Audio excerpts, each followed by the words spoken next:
Tariff! Tariff! যুক্তরাষ্ট্রে ট্রাম্পের দ্বিতীয় যুগ শুরু হয়েছে বাণিজ্য ও শুল্ক যুদ্ধের মাধ্যমে। ট্রাম্প নিয়মিতই একে ওকে হুমকি ধামকির মধ্যে রাখছেন। তার এসব হুমকি ও পদক্ষেপ মূলত বড় অর্থনীতির দেশগুলোর জন্য। রাজায় রাজায় এই শুল্ক লড়াইয়ের ফলে সারা বিশ্বের অর্থনীতিকে ফল ভোগ করতে হবে। এই শুল্ক যুদ্ধ বাংলাদেশের জন্য কতটুকু আশীর্বাদ নাকি অভিশাপ হয়ে এসেছে তাও বিশ্লেষণের দাবি রাখে। $33 ট্রিলিয়ন বিশ্ব বাণিজ্য যারা নিয়ন্ত্রণ করে তাদের প্রতি ট্রাম্পের সুর চড়া। চীন, কানাডা, ইউরোপীয় ইউনিয়নের পণ্যের উপর ক্ষেত্র বিশেষে অতিরিক্ত 25% শুল্ক আরোপের নির্বাহী আদেশ দিয়েছেন ট্রাম্প। এর ফলে এসব দেশ থেকে যুক্তরাষ্ট্র যেসব পণ্য আমদানি করবে তার দাম হবে স্বাভাবিকের চেয়ে বেশি। তাই যুক্তরাষ্ট্র বিকল্প উৎস থেকে পণ্য সংগ্রহ করবে। চিরপ্রতিদ্বন্দ্বী চীন ছাড়াও আশ্চর্যজনকভাবে যুক্তরাষ্ট্রের এই শুল্কের আওতায় পড়তে যাচ্ছে তাদের পরম মিত্র কানাডা এবং ইউরোপীয় ইউনিয়ন। যদিও বড় অর্থনীতির দেশগুলোর মধ্যে শুল্ক নিয়ে লড়াইয়ে বিশ্ব বাণিজ্য কিছুটা ক্ষতিগ্রস্ত হওয়ার সম্ভাবনা আছে, তবে এর ফলে বড় ধরনের সম্ভাবনা তৈরি হয়েছে বাংলাদেশের সামনে।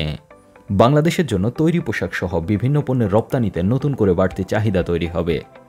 তুলনামূলক কম শুল্ক সুবিধায় চীন ও মেক্সিকোর পণ্যের চেয়ে বাংলাদেশের পণ্য পশ্চিমা ভোক্তাদের কাছে দামে সাশ্রয়ী হবে।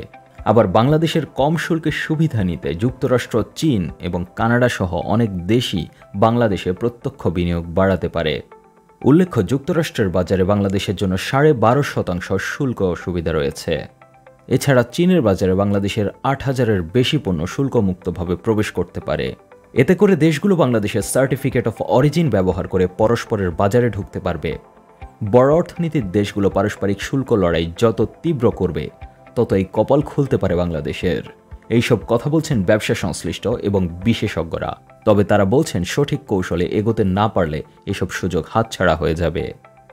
যুক্তরাষ্ট্রের বাজারে প্রবেশের ক্ষেত্রে কানাডার পণ্যের উপর 25% শুল্ক আরোপের পাল্টা ব্যবস্থা হিসেবে একই হারে মার্কিন পণ্যেও শুল্ক আরোপের ঘোষণা দিয়েছে কানাডা। ধারণা করা হচ্ছে কানাডার অনুসরণে মেক্সিকো ও চীন একই ধরনের পাল্টা পদক্ষেপ নিতে যাচ্ছে।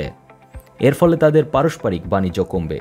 তবে তৈরি পোশাকের মতো মৌলিক চাহিদার পণ্য তারা প্রত্যেকেই বিভিন্ন উৎস থেকে সংগ্রহ করবে। এটাই বাংলাদেশের জন্য বড় সুযোগ এনে দিয়েছে, কারণ বাংলাদেশ মার্কিন বাজারের তৃতীয় বৃহত্তম পোশাক রপ্তানিকারক দেশ। তবে একই সাথে কিছু বিপদও হাজির হতে পারে, যেমন বিশ্ব অর্থনীতি ক্ষতিগ্রস্ত হলে ইউরোপেও রপ্তানি কমতে পারে। তেল সমৃদ্ধ মধ্যপ্রাচ্যে অভিবাসন বাধাগ্রস্ত হতে পারে, রেমিটেন্স প্রবাহ কমে যেতে পারে। আবার ট্রাম্পের শুল্ক আরোপের ফলে চীন ও মেক্সিকো থেকে অনেকেই বিনিয়োগ স্থানান্তর করবেন। সেসব বিনিয়োগের বিকল্প গন্তব্য হতে পারে বাংলাদেশ, ইন্দোনেশিয়া, ফিলিপাইনের মতো দেশগুলো। তবে বাংলাদেশে বিনিয়োগের ক্ষেত্রে বিধিবিধানের আনুষ্ঠানিকতা কমিয়ে দ্রুত বিদেশি বিনিয়োগের সুযোগ করে দিতে হবে। তাহলেই ট্রাম্পের খ্যাপাটে শুল্ক যুদ্ধের সুবিধা ঘরে তুলতে পারবে বাংলাদেশ। জেড আল আসাদ, 21 টেলিভিশন।